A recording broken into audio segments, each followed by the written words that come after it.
Our reading today is a letter. It was written by Sullivan Ballou, a major in the 2nd Volunteers, Rhode Island.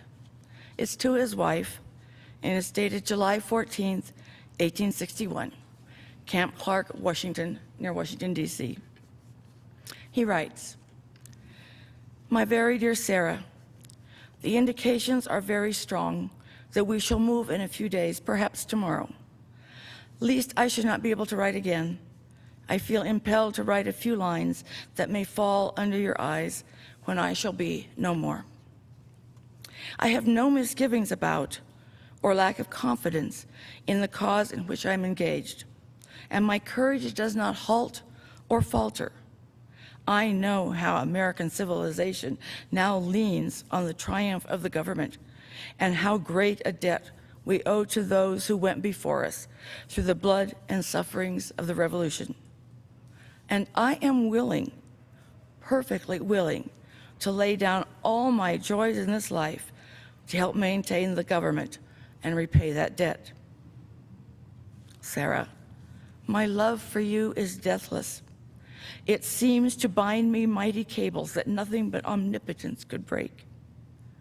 And yet my love of country comes over me like a strong wind and bears me irresistibly on with all the chains of the battlefield.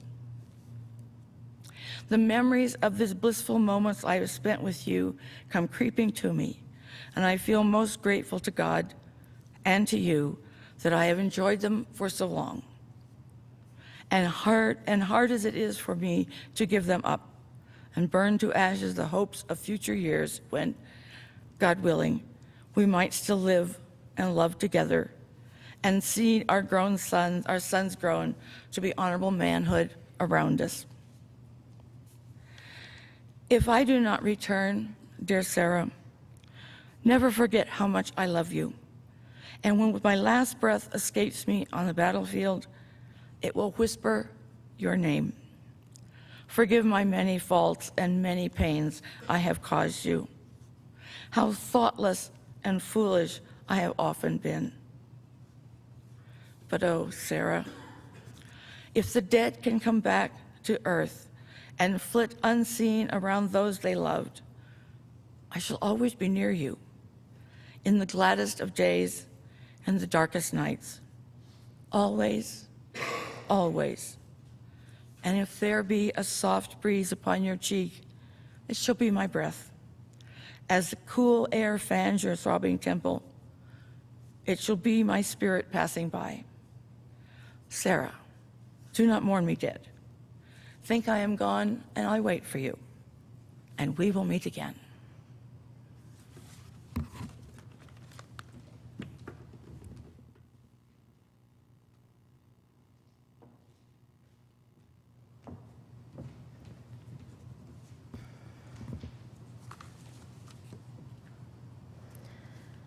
Assigned to speak about patriotism today, couldn't help but think first about the Civil War.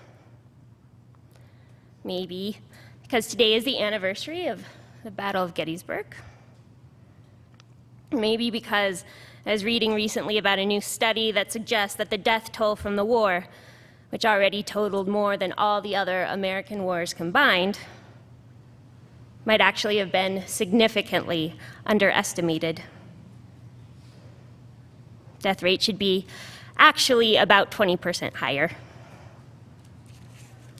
It would include Sullivan Ballou, who wrote that letter to his wife. He died a week after he wrote it at Bull Run. He was patriotic, but it was a patriotic time. Of 1.6 million men who served for the Union, 95% had volunteered. Why were they so devoted? I read a book this summer that might give part of the answer. It has a really optimistic title. It's called Why Nations Fail by Darren Asamoglu and James Robinson. But it's also about why nations succeed. Asamoglu and Robinson's theory is that societies evolve slowly over time, just like species in nature. that nations that look very similar to begin with might both experience some event. The nations might respond to this event in just slightly different ways based on factors that are random. But that this event may come to represent a critical juncture which sets the two nations on very different trajectories, so that before too long, the two nations might be experiencing very different forms of government, different economies, very different standards of living for their people. Acemoglu and Robinson say that throughout history, sustained economic growth and resulting improvement in living standards has always depended on technological innovation. But that having innovation and being able to invest in it depends on the right kinds of political and economic institutions. Acemoglu and Robinson say that there are two kinds, and that every nation lies somewhere on a spectrum between having either extractive institutions or inclusive institutions. Extractive institutions are the norm for human history. An elite group extracts resources from the land and the people. They set up their political and economic institutions in a way that will allow them to continue to do so, which is super awesome for the extractors. Until, inevitably, they're violently removed by someone else who wants to get to be the extractor. And so the nation remains poor. Someone with talent or who has an innovative idea is likely to be restricted by a rigid caste system. And anyway, even if you do have an idea, why bother investing in it when any gains from your efforts might be suddenly lost to corruption, insecure property rights, or breakdown in law and order, those being the major characteristics of extractive systems. Empire, serfdom, usury, colonialism, slavery, corporate monopoly, these are examples of extractive systems in history and now.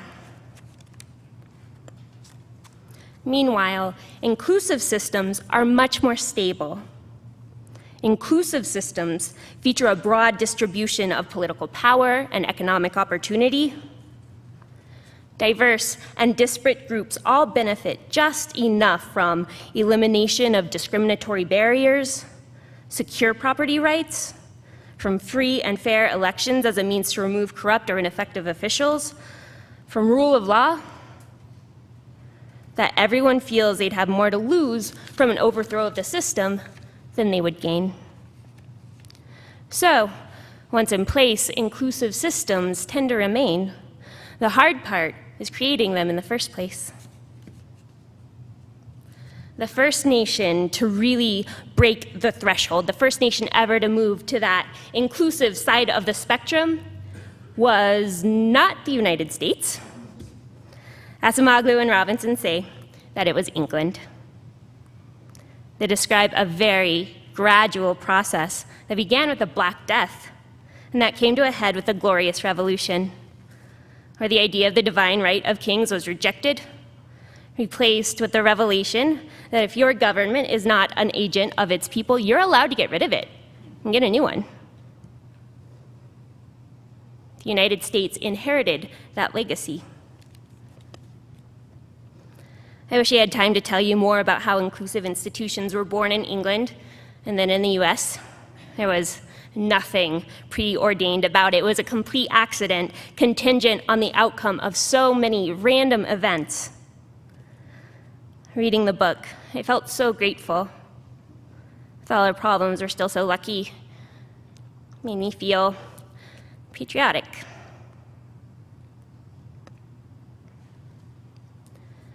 Abraham Lincoln believed that God was invested in human decisions, that God willed the Civil War, that God had a preference for its outcome. I have a hard time with that, because if it's God who's determined all the wars, he's made some pretty bad decisions. I don't want to believe that. But then, so why did the North win the Civil War and the Union was preserved and the slaves were freed? Does the arc of the universe really bend towards justice? Or if the universe bends towards anything, isn't it just chaos, not justice? For Acemoglu and Robinson, the answer to why the North won the war is straightforward. North was richer. They had more and better transportation, food, weapons. They had more men, more money. That's why they won, not necessarily because God was on their side. The North was richer because they, much more than the South, had invested in the new technologies coming out of the Industrial Revolution. The South didn't. Human slavery is perhaps the most extractive of economic systems. And extractive systems don't do innovation. First, because an extractive system has only a small elite who would even have the resources to invest in something new. And second, the elite has no incentive to do so. They've become fantastically rich under the system as it is. Why change it? But it meant so much to me, this theory. That inclusive systems that don't discriminate, that share power and opportunity, they do better, they're more prosperous. Extractive systems that exploit people fall behind. Good really is rewarded and bad is punished, not necessarily for individuals, but for nations. Maybe it's a sign that the universe really does bend towards justice, or maybe it's just lucky. Anyway, I'm grateful. I'm glad the United States found its way to the more inclusive path. It wasn't an easy trip, though. The southern states did not experience any immediate economic benefits from having to abandon slavery. Instead, southern elites were simply able to replace slavery with a new setup that was almost as extractive. African Americans continued to be exploited for their labor, just now as sharecroppers instead of as slaves. As a result, South stayed poor. Most of its people, Black and white, remained rural and undereducated, lacked transportation infrastructure, and depended on hand and animal labor, while the rest of the nation had turned to mechanization. Only after the reforms of the civil rights movement in the 1960s did the South even begin to catch up economically with the rest of the US. This Independence Day weekend, I hope some of you consider taking a look at the book, Why Nations Fail. You'll read about how improbable it is that we are a democracy. Let us be grateful for that. I also encourage us to try to look at today's policy decisions in light of Acemoglu's and Robinson's theory. For example, Citizens United decision is cause for concern. I'm not saying that all by itself this one policy is going to push us all the way back to the extractive side of the spectrum, just that it seems that by introducing so much money into the political process, more people are being excluded rather than included in it. Citizens United is extractive policy. Can't help. Another concern is the level of student loan debt. You know that people, when they don't face any restrictions, tend to automatically self-select into careers in which they will be most productive and contribute the most to the economy. With the price of college tuition rising, so many young people saddled with tremendous debt. How many of us are making employment decisions based on the need to service the debt and not on what jobs we're truly best suited for? Inclusive policy would seek ways to relieve this burden on young adults to the benefit of the economy as a whole. But there's also cause for celebration. There's a recent healthcare decision which could help. Also, the president's decision to allow young, undocumented immigrants to live and work in the United States without fear of deportation expands inclusiveness. What potential Thomas Edison or Steve Jobs is among that group? Today, our economy still depends on innovation, but particularly innovation that is going to make better use of our dwindling natural resources. Barriers to participation in the economy to anyone who might have an idea about that must be eliminated. I think we can continue to be hopeful about our nation's future, as long as we do the work to continue to promote policies that are inclusive over ones that are extractive.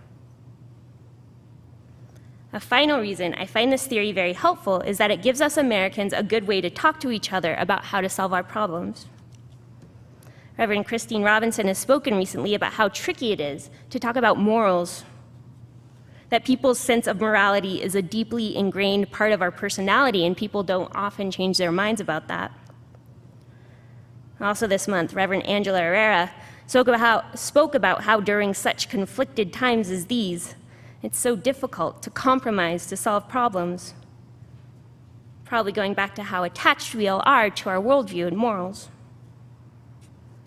Angela suggested that a better way is to talk to each other in terms of common interests. So perhaps instead of only speaking about policy in terms of whether or not it's right or ethical, it might work better to talk about how an inclusive policy will make us, as a nation, so much richer, which, according to the theory, it incidentally will. We get to have lots of practice because there's no shortage of problems on our plate that need policy solutions.